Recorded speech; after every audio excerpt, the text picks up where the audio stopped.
السلام عليكم، مرحبا بالجميع في قناتي التعليمية Education Channel Pro.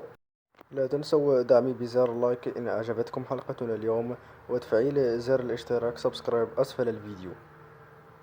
ونبدأ معكم بإذن الله في هذا الدرس الذي يخص مادة علوم الحياة والأرض، والذي يدعى بالتغذية والأغذية، أي بالفرنسية l'alimentation et les aliments. Les aliments, أي بالعربية الأغذية. Comme introduction, on présente celle-ci. Les nutriments sont des molécules simples produites après la digestion de certains aliments. Ces derniers sont très indispensables au fonctionnement des cellules de l'organisme. Ces derniers aussi sont dissous dans le plasma. En arabe, c'est مواد القيد هي عبارة عن جزيئات صغيرة ويتم إنتاجها بعد هضم الأغذية. هذه الأخيرة أي مواد القيد هي ضرورية جدا لعمل خلايا الجسم وتكون مذابة في بلازما الدم. الآن ننتقل إلى التساؤلات التالية. Les questions à poser. Première question, quels sont les types des aliments? أي ما هي أنواع الأغذية? Deuxième question, quels sont les réactifs utilisés dans le laboratoire pour mettre en évidence ces substances alimentaires? أي ما هي المواد المستعملة في المختبر للكشف عن هذه المواد الغذائية. Troisième question, quels sont les besoins de ces aliments? أي ما هي حاجيات هذه الأغذية. Donc on passe à l'activité 1, les types des aliments. النشاط الأول أنواع الأغذية. Donc on peut définir l'alimentation comme un comportement par lequel on se nourrit pour maintenir notre organisme en bonne santé. أي يمكن تعريف التغذية كالسلوك الذي من خلاله يمكن أن نأكل ليكون جسمنا بأحسن حال وبصحة جيدة. Il existe deux types principaux des aliments. أي هناك نوعان رئيسيين من الأغذية. هناك أغذية بسيطة وأغذية مركبة. الأغذية البسيطة تدعى بالفرنسية les aliments simples، والأغذية المركبة تدعى بالفرنسية les aliments composés. Les aliments simples tels que les protéines, les lipides, les glucides, les vitamines et les sels minéraux. En arabe أي الأغذية البسيطة هي المتكونة من هي كالبروتينات والدهنيات والسكريات والفيتامينات والأملاح المعدنية. هذه هي الأغذية البسيطة. أما الأغذية المركبة هي ببساطة تلك الأغذية المكونة من عدة أغذية بسيطة. أي en français, les aliments composés sont ceux qui sont constitués de plusieurs aliments simples. Ces derniers peuvent être complets, comme le lait qui contient des aliments simples en quantité suffisante, et peuvent être incomplets, puisqu'il contient un aliment simple en quantité insuffisante, comme par exemple le pain. On passe à l'activité de la mise en évidence de certains aliments simples.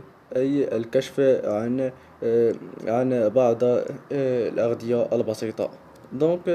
On utilise l'eau iodée pour mettre en évidence l'amidon dans l'aliment. Et on obtient comme résultat une coloration bleu-violacée. Deuxièmement, on utilise l'acide nitrique pour mettre en évidence la présence des protéines. Comme résultat, il se produit une coloration jaune.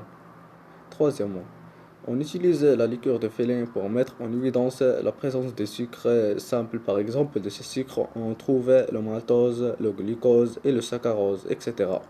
Et le lactose, etc. Et on obtient un précipité rouge brique. Maintenant, on passe à la suite du cours. Quatrièmement, on utilise le nitrate d'argent pour mettre en évidence la présence des sels de chlorure et le résultat est un précipité blanc. Ce précipité blanc se noircit à la présence de la lumière. Cinquièmement, on utilise l'oxalate d'ammonium pour mettre en évidence la présence des sels de calcium. Et pour les lipides, il suffit de frotter l'aliment sur un papier et on obtient une tache translucide presque transparente. Pour l'eau, il faut le chauffer et on obtient là une vapeur d'eau. Maintenant, on passe à l'activité 3. Les besoins des aliments. En arabe, النشاط الثالث حاجيات هذه الأغذية. Selon leurs besoins, les aliments sont divisés en trois types. أي من جانب حاجياتها هذه الأغذية تنقسم إلى ثلاث أنواع.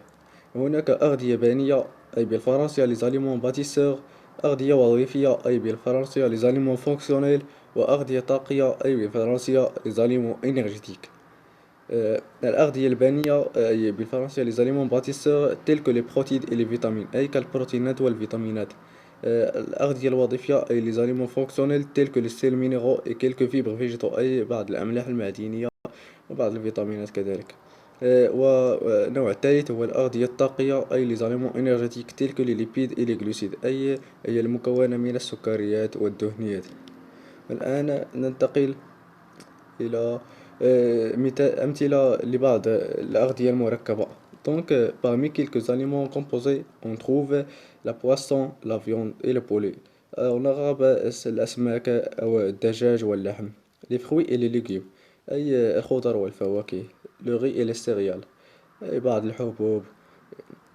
Le lait et le fromage et autres dérivés أي الحليب ومشتقاته. Les boissons أي السوائل كعصير البرتقال عصير التفاح etc. Donc on passe au rôle de quelques aliments simples أي دور بعض الأغذية البسيطة. Donc le rôle des protides ou bien protéines c'est qu'il assure le renouvellement des tissus musculaires. Le rôle des ions fer dans l'aliment, c'est la fixation des sels minéraux sur les os et la constitution de l'hémoglobine. L'hémoglobine, c'est une protéine qui se trouve à l'intérieur des globules rouges. Le rôle de ce fer aussi, c'est la constitution de la myoglobine qui intervient dans le système musculaire. Troisièmement, le calcium. Le calcium permet la solidité du squelette. Le magnésium, il permet d'éviter la fatigue et le stress. La vitamine A, il permet d'entraîner les cellules de la peau. Et le vitamine C, il permet la stimulation des défenses de l'organisme. Elle intervient dans le système immunitaire. Donc, comme conclusion générale de tout ce qu'on a vu dans ce cours, on présente cette conclusion. Donc, la nutrition est un phénomène qui joue un rôle très important à la vie de l'homme, car il permet sa croissance, etc. Et sans elle, il n'y aura pas de consommation des nutriments par les tissus. Et par suite, il n'y aura pas de métabolisme et les cellules ne vont pas alors fournir l'énergie nécessaire à l'organisme pour fonctionner. Et on est arrivé maintenant à la fin du cours et merci pour votre attention. وإلى اللقاء.